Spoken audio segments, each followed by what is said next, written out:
The day they buried my husband, my son kissed my cheek. The day he buried my dignity, he handed me a pen. I stood there in the drizzling rain, my black designer suit clinging to me like a second skin, the kind of outfit Harold always said made me look like a queen. My silver hair was pulled into a tight chignon, not a strand out of place, because that's how I faced the world. Evan, on the day we lowered him into the ground, the cemetery was a sea of black umbrellas, friends and family murmuring condolences that felt as hollow as the pit in my chest. Harold Thorne, my partner of 53 years, gone at 82, from a heart that finally gave out after a lifetime of collecting beauty. His art, our art, filled the colonial mansion we'd called home. Picassos with their twisted genius, Monets that danced with light, Hoppers that captured the quiet loneliness of American life. A collection worth $5 million, give or take, built from his keen eye and our shared adventures in dusty auction houses. My son Richard, 45 and always the performer, wept theatrically beside me, his broad shoulders shaking as if the world had ended. His wife Cynthia, 42, and polished like a showroom diamond, clutched my arm like a life raft, her manicured nails digging in just a bit too hard. "We're here for you, Eleanor," she whispered, her voice syrupy with concern. I nodded, numb, as the minister droned on about eternal peace. Harold's casket gleamed under the gray sky, and I thought of his last days in the hospital, his hand weak in mine, whispering secrets only we shared. After the service, back at the mansion, the air thick with the scent of lilies and catered sandwiches, Richard pulled me aside in the sunroom. The walls were lined with Harold's treasures, each piece a memory. "You shouldn't live alone, Mother," he said, his eyes red-rimmed but sharp. "This place is too much for you now. The upkeep, the memories, it's overwhelming. And the art, think about transferring it to a trust. For tax efficiency, you know. Protect it from estate grabs." I trusted him. Why wouldn't I? He was my boy, the one who'd climbed trees in the backyard and brought me dandelions as bouquets. So when he suggested Reed and Associates, his recommended law firm, I went along. The office was sleek, all glass and chrome, the kind of place that screamed money. Evelyn Reed, in her 50s with a bob as sharp as a stiletto heel, greeted me with a predatory smile. "Mrs. Thorne, this is routine protection," she said, sliding documents across her desk like they were nothing. "Your son is very responsible. This ensures everything stays in the family." Richard hovered nearby, nodding encouragingly. Cynthia sipped coffee in the corner, her eyes flicking to her phone. I signed where the little sticky arrows pointed, my hand steady despite the grief gnawing at me. What did I know about probate law? Harold had handled all that. As I capped the pen, Evelyn's smile widened. "All set. You're in good hands." But as I left the office, something felt off, a prickling at the back of my neck, like Harold's ghost whispering warnings. In the parking garage, the fluorescent lights buzzed overhead, casting long shadows. I fumbled for my Mercedes keys when a woman darted out from behind a pillar. She was in her 30s, disheveled, eyes wide with frenzy. "Mrs. Thorne." "Eleanor Thorne," she hissed, glancing over her shoulder. I froze. "Do I know you?" "No, but you need to listen.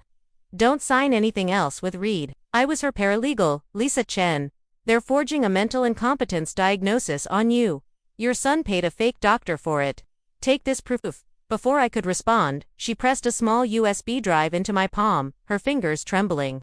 Then, she vanished into the shadows, heels clicking away like a gunshot. I stood there, heart pounding, the drive burning against my skin like a brand. Mental incompetence. Me. Eleanor Thorne, who'd run charity galas and balanced Harold's books for decades. I slid into the Mercedes, the leather seat cool against my back, and gripped the wheel. On the drive home, the city blurred past skyscrapers, traffic, life marching on without Harold. His dying whisper echoed in my mind. "Trust no one with our legacy, Ellie, not even Richard." I'd laughed it off then, blaming the morphine. Now, it chilled me. The mansion loomed as I pulled up the driveway, its windows like watchful eyes. Inside, I poured a glass of Harold's favorite scotch, neat, and sat in his study. The USB drive stared at me from the desk. What if it was a scam? Some opportunist preying on a widow? But her fear had been real. I plugged it into Harold's computer, the screen flickering to life. What I found turned my grief to rage. The files opened like Pandora's box.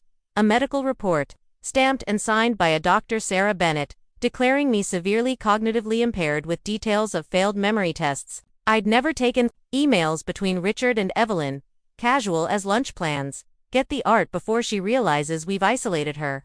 Bank statements showing Cynthia siphoning funds from my accounts, small transfers at first, then bolder. Thousands gone. I sat back, the scotch untouched, my world tilting. Richard, my own flesh and blood, plotting to declare me unfit to steal what Harold and I had built. The mansion felt suddenly too quiet, too empty. But in that silence, something stirred, not despair, but fire. Harold's legacy wasn't just paint on canvas. It was mine to protect. I picked up the phone. My fingers steady now. Lisa Chen's number was in the files.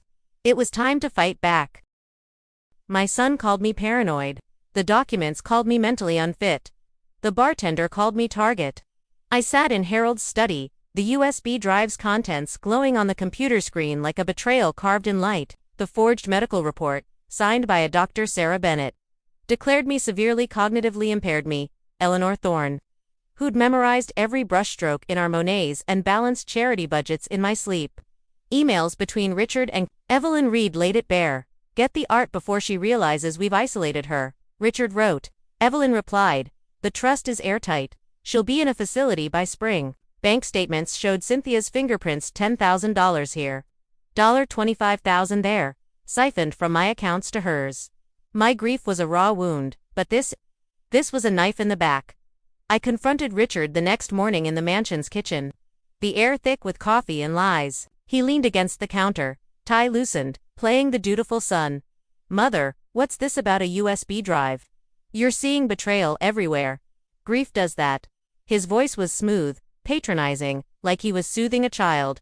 Cynthia chimed in, her smile practiced. We found a lovely retirement community, Eleanor. Doctors there can help with memory issues. Her eyes flicked to Richard, a silent signal. Memory issues. I snapped, holding up the USB drive. Or the ones you paid a fake doctor to invent? Richard's face tightened, but he laughed it off. Mother, you're paranoid. Let's talk when you're calmer. Calmer? I was incandescent. I drove to the address listed for Dr. Sarah Bennett's office, a strip mall with a mail drop. No clinic in sight. A quick search at the public library confirmed it. No medical license existed for any Sarah Bennett in the state. Next, I dug into Evelyn Reed. Online records showed she'd been disbarred in 3 states: Nevada, Arizona, Florida, for elder fraud. A dark web forum post, uncovered on a whistleblower site, linked her to Richard. He'd hired her after a recommendation from an anonymous user. My son, trawling the internet's underbelly for a predator to fleece his own mother. Then came the kicker. At Richard's country club, where I'd gone to clear my head over a martini, I saw her, Dr. Sarah Bennett, pouring drinks behind the bar. Jessica, Richard's ex-girlfriend from a decade ago, her medical license revoked for opioid fraud. She didn't recognize me, but I remembered her, those sharp cheekbones, that calculating glint. She'd traded her stethoscope for a cocktail shaker. But she was still in the game, faking diagnoses for Richard's scheme. I needed an ally. Lisa Chen, the frantic paralegal from the parking garage, was my only lead. I found her through a burner email on the USB drive, and we met at a diner off the highway, neon buzzing outside. She was in her 30s, wiry, with dark circles under her eyes. I was Evelyn's paralegal for 6 months, she said, nursing a coffee. I got fired when I questioned her medical reports. They're targeting wealthy widows. Evelyn forges the documents, Jessica fakes the diagnoses, and Richard finds the marks. They've stolen $12 million from 5 women already. 5 women, I whispered, my hands cold around my mug. Lisa nodded. You're number 6. They isolate you, declare you incompetent, and liquidate your assets. Richard gets the art. Evelyn splits the cash. Jessica's the wild card. She's in it for revenge against the medical board that banned her. I stared out the diner window, the rain streaking like tears. Harold's warning echoed. Trust no one with our legacy, Ellie. I'd thought he meant competitors, not our own son. What now? I asked Lisa. She slid a burner phone across the table. Call Evelyn. Pretend you're ready to sign more papers. You're scared and want to protect the art. Get her to meet you somewhere public. She's arrogant. She'll talk. We'll record it. I gripped the phone, its weight grounding me. Richard thought he'd caged me in his web, but he'd underestimated one thing. A widow's rage is sharper than any trap. I dialed Evelyn's number, my voice steady as I played the frail old woman. Ms. Reed, it's Eleanor Thorne. I think you're right about the trust. Can we meet to finalize everything? Her reply was honeyed, smug. Of course, Mrs. Thorne, tomorrow, at Café Lumière, noon, bring Richard, we'll take care of you. I hung up, meeting Lisa's eyes. The web was hers now, but I was no fly. I was the spider, and tomorrow, I'd start spinning. To trap a predator, you need bait. I became the mouse in my own house. I sat in Harold's study. The Monet watercolor on the wall catching the morning light, its soft blues mocking the storm inside me. Lisa Chen and I had spent the night planning, with Margaret Vance, a disbarred geriatric rights lawyer whose career Evelyn Reed had torched with false ethics charges. Margaret, 60 and fierce, with gray curls and a voice like gravel, had joined our fight. Together, we crafted Operation Venus Flytrap, a plan to catch Evelyn and Richard in their own lies. My role: play the frail widow, scared and compliant, ready to hand over Harold's $5 million art collection. Lisa leaned over the desk, her burner phone glowing. You call Evelyn. Set the meeting at Café Lumière. Public, busy, perfect for a wire. Margaret adjusted her brooch of vintage cameo, hiding a tiny microphone. I'll pose as a waitress, she said. They won't suspect a thing. We need Evelyn to admit the forgery on record. I nodded, steadying my breath. And Richard? He'll be there, gloating. Exactly, Lisa said. Let him think he's won. Arrogance makes them sloppy. I made the call that morning, my voice trembling just enough to sell the act. Richard, I've changed my mind, I said, standing in the mansion's sunroom, the Picassos watching like silent judges. I'll sign the papers, but only at Evelyn's office, with her there. I want this over. He paused, then chuckled. Mother, you're finally being reasonable. I'll tell Evelyn. Café Lumière first, to talk it through. Tomorrow, noon the next day, Café Lumière buzzed with lunchtime chatter, clinking cups, laughter, the hum of a city oblivious to my war. I arrived early, dressed in a simple gray dress, my silver hair loose to play up the fragile widow act. Evelyn swept in first, her Chanel suit screaming confidence, her smile ablaze. Richard followed, beaming like a man who'd already sold the Monet. Cynthia trailed behind, her eyes darting nervously. Mother, you look well, Richard said, kissing my cheek. I forced a smile, my skin crawling. Margaret, disguised in a black apron, approached with a coffee pot. Cream. Ma'am, she asked, her brooch glinting as it recorded. I nodded, my hand steady under the table. Evelyn leaned in, her voice low but smug. Mrs. Thorne, the doctor will confirm your dementia diagnosis next week. Once you're declared incompetent, the art transfers to Richard. Simple, clean. Richard's eyes gleamed. How long before we can sell the Monet? Evelyn sipped her espresso. Auction it quietly, Geneva. No one will trace it to Eleanor. Richard grinned. Jessica's diagnosis was brilliant. That memory test you forged. Perfect. I clutched my purse, heart pounding but face serene. Then, as planned, I accidentally knocked it over. Lipstick, keys, and a folded paper. Jessica's forged medical report spilled onto the floor. Margaret swooped in, her phone camera snapping the document as she helped me gather my things. The report's signature, Dr. Sarah Bennett, glared up at us, a confession in ink. Evelyn didn't blink, but her jaw tightened. Richard laughed, oblivious, scooping up my keys. Clumsy, mother. Let's get you home. I stood, smoothing my dress, and met Margaret's eyes. The brooch had caught every word. The phone had the signature. The trap was sprung. Richard's laughter died when I spoke, my voice clear as glass. Did you forget, son? Waitresses hear everything. I didn't shout, I didn't cry, I just played the recording. That's when my son's world shattered. The ballroom of Richard's 40th birthday party glittered with crystal chandeliers and the clink of champagne flutes. 50 guests, his business partners, Cynthia's family, colleagues in tailored suits mingled under the glow of my colonial mansion's opulence. The Picassos and Monets watching from the walls like silent sentinels. I stood at the head of the room, a black velvet dress hugging my frame, silver hair swept into a chignon, no longer playing the frail widow. Lisa Chen and Margaret Vance flanked me, their faces grim but resolute. The USB drive was in my pocket. Margaret's brooch recording and the photographed forged medical report were backed up on a secure cloud. Richard, in a crisp tuxedo, raised a glass for a toast, his smile wide as he played the devoted son. Cynthia, dripping in emeralds, beamed beside him. To family, he began, and to mother, who's been so strong. The crowd murmured approval. I stepped forward, my voice cutting through the din like a blade. To family, indeed. I plugged the USB into the sound system's laptop. And the room fell silent as Evelyn Reed's voice crackled through the speakers. The doctor will confirm her dementia diagnosis next week. Once declared incompetent, the art transfers to you, Richard. Richard's words followed. How long before we can sell the Monet? Then Evelyn again. Auction it quietly, Geneva. No one will trace it to Eleanor. And the damning smug. Jessica's diagnosis was brilliant. That memory test you forged was perfect. Gasps rippled through the room. Cynthia's champagne flute slipped, shattering on the marble floor. Richard's face drained of color, his glass frozen, mid-air. Mother, what is this?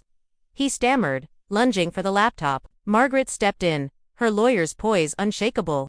Sit down, Richard, everyone's listening. The recording looped, exposing Jessica's role as the fake Dr. Sarah Bennett.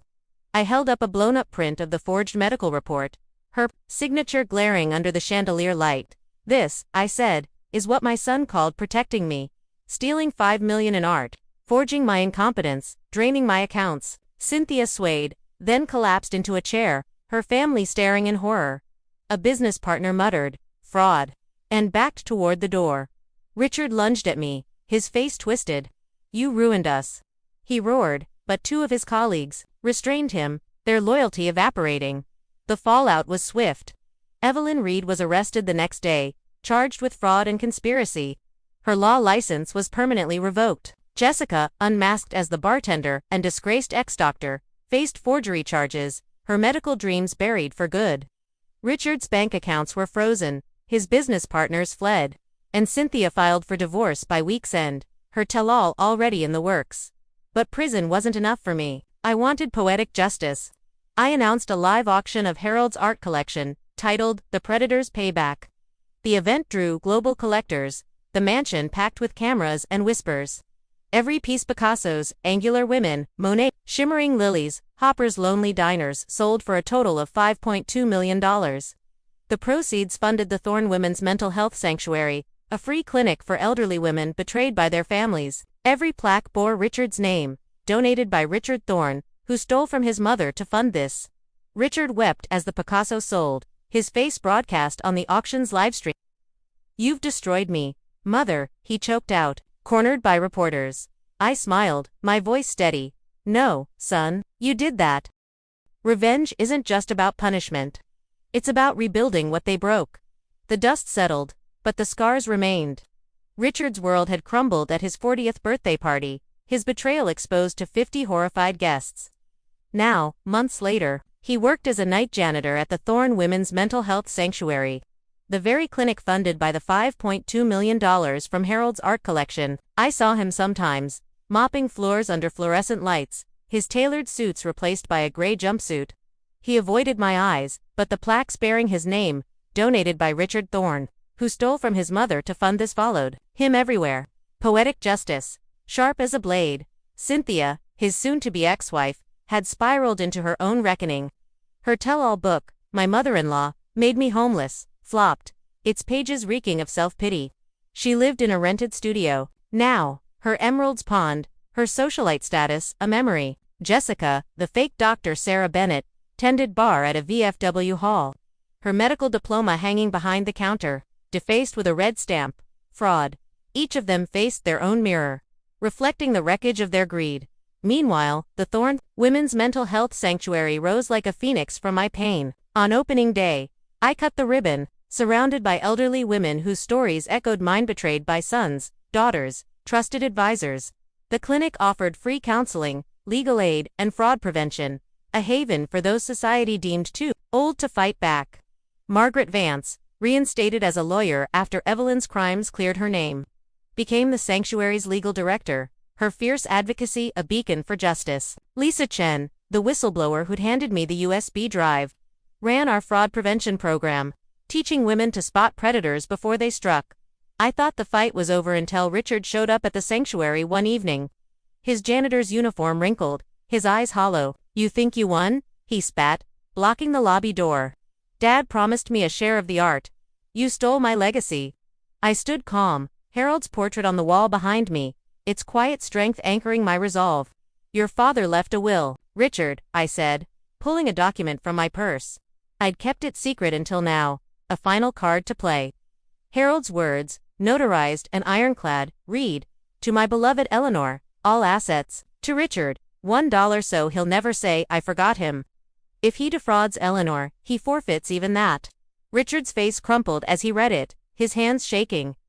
You planned this? He whispered, sinking to his knees. I touched Harold's portrait, its frame cool under my fingers. No, son. Your greed did. The sanctuary's lobby was quiet. The Monet watercolor we'd kept Harold's favorite hanging above the reception desk. Its plaque read, stolen by my son. Returned, by my sisters. Protected forever. Richard stared at it, tears streaking his face, and for the first time, I saw not the predator, but the boy who'd once brought me dandelions. I left him there, kneeling in the legacy he'd tried to steal. The sanctuary hummed around me, alive, with women reclaiming their power. My revenge wasn't just Richard's downfall. It was a place where betrayal became strength, where old age became armor. They called me crazy old woman. Now they call me advocate. Same woman, different fire. A year had passed since Richard's betrayal unraveled at his 40th birthday party. Since the $5.2 million art collection funded the Thorne Women's Mental Health Sanctuary. The clinic had become a lifeline, helping over 300 elderly women reclaim stolen assets, rebuild shattered confidence, and fight back against those who saw their age as weakness. I stood in its lobby now, the Monet watercolor Harold's favorite hanging above the reception desk, its soft blues a quiet rebellion. The plaque beneath it read, stolen by my son. Returned by my sisters. Protected forever. I taught financial self-defense for seniors classes twice a week, showing women how to spot forged documents, fake doctors, and greedy heirs. Margaret Vance, now the sanctuary's legal director, had won a $3 million lawsuit against Evelyn Reed, funneling the damages into our programs. Lisa Chen, running our fraud prevention arm, trained volunteers to scour bank statements and wills for signs of elder abuse. Together, we'd built more than a clinic, we'd built a movement. Richard's fate had settled like dust. He wrote me from prison, where he'd landed after violating probation on his fraud charges. His letter was scrawled, raw. I understand now, Mother. You didn't destroy me. You saved me from becoming a monster. I visited him. The prison's gray walls, a stark contrast to our old mansion. He sat across from me, thinner, his eyes, no longer sharp with greed, but soft with regret. I slid a photo of the sanctuary across the table, women laughing in a support group, Margaret arguing a case, Lisa teaching a class. This is your legacy, Richard, I said. Not the art, the redemption. He nodded, tears falling, and for the first time, I felt not anger, but peace. Harold's will leaving Richard $1 had been my shield, but this moment was my closure. At the sanctuary's 1-year anniversary, I stood before a crowd of women, their faces lined with stories of survival. The room buzzed with energy, volunteers, donors, survivors, all united. I gripped the podium, my voice steady. They stole my art. They stole my dignity. But they couldn't steal my voice. To every woman here, your story is your power. Your age is your armor. Never let them silence you. The crowd erupted, their applause a roar that drowned out the memory of Richard's betrayal. Evelyn's smugness, Jessica's lies. I looked at the Monet, at Harold's invisible presence in its colors, and felt him smiling. The predators thought they'd break an old woman. Instead, they awakened an army. And our revenge. It's not just sweet. It's sacred.